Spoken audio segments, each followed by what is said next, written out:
लोग देख रहे हैं जिस तरह से हमारे सारे भाई बहनों के श्रम की लूट हो रही है योगी और मोदी जी के द्वारा। जिस तरह से हमारी आशा बहनें परेशान हो रही हैं, हमारे भाई लोग परेशान हो रहे हैं, हमारी लोगों की आवाज़ सुनने वाला कोई नहीं है।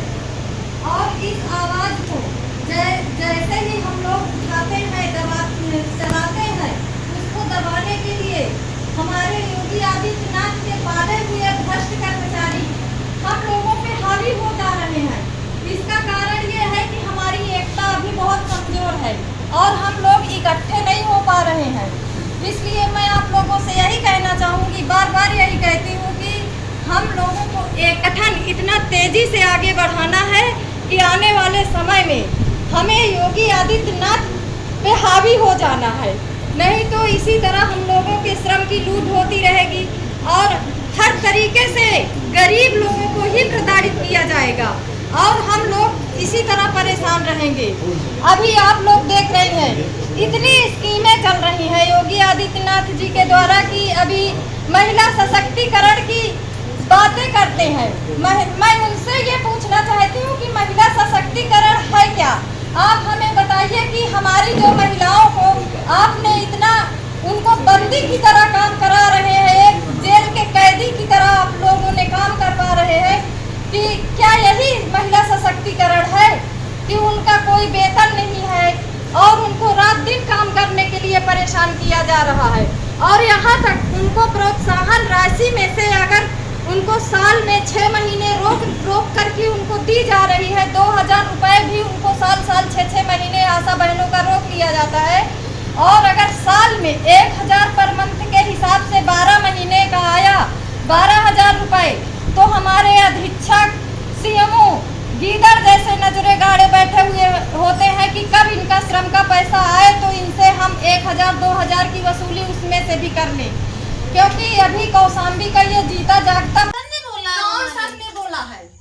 किस सर ने बोला है? मुकेश द्विवेदी सर ने बोला है। मुकेश द्विवेदी सर कल बता रही है कि जाके आशाओं से 12,000 रुपए जो आशाओं का आए हुए हैं उसमें 2,000 रुपए वसूले जा रहे हैं। देखिए ये हमारे मुकेश द्विवेदी सर 15 साल से यहाँ बैठे हुए हैं। प्रमाण मैंने खुद दिया है सब बहनों को कि बहनों इस तरह से हो रहा है और कुछ बहनें हमारी चोरी छुपा से ये कार्य कर रही हैं कि दे करके पैसा ले रही हैं और अधिकारी का मनोबल बढ़ा रही हैं।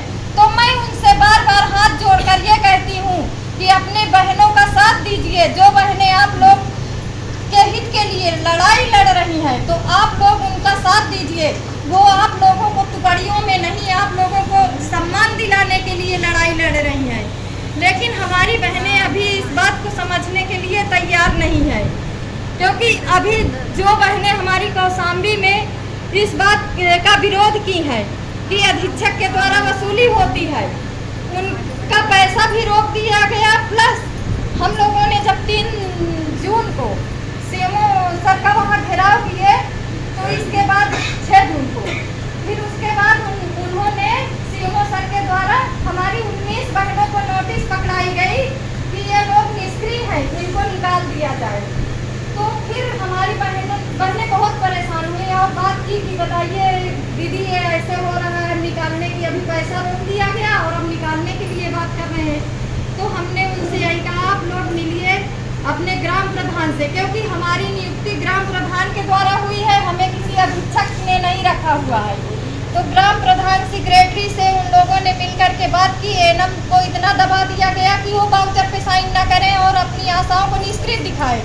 तो हम लोगों ने एनएम को ये कहा कि आप ईमानदार हैं तो ईमानदारी से काम कीजिए, किसी के दबाव में आप काम नहीं करेंगी, आशा आपकी काम की है तो आप आशाओं का साथ दीजिए। तब उन लोगों ने साइन किया, उनकी नौकरी बची। लेकिन मैं ये कहती हूँ आज इस बात को कहना चाहती हूँ माननीय योगी आदित्यनाथ जी से कि माननीय जी आशा बहनों ने 2007 से उनकी नियुक्ति हुई है, उन लोगों ने 7 से 5 से 8 से कई साल में करके हुई है।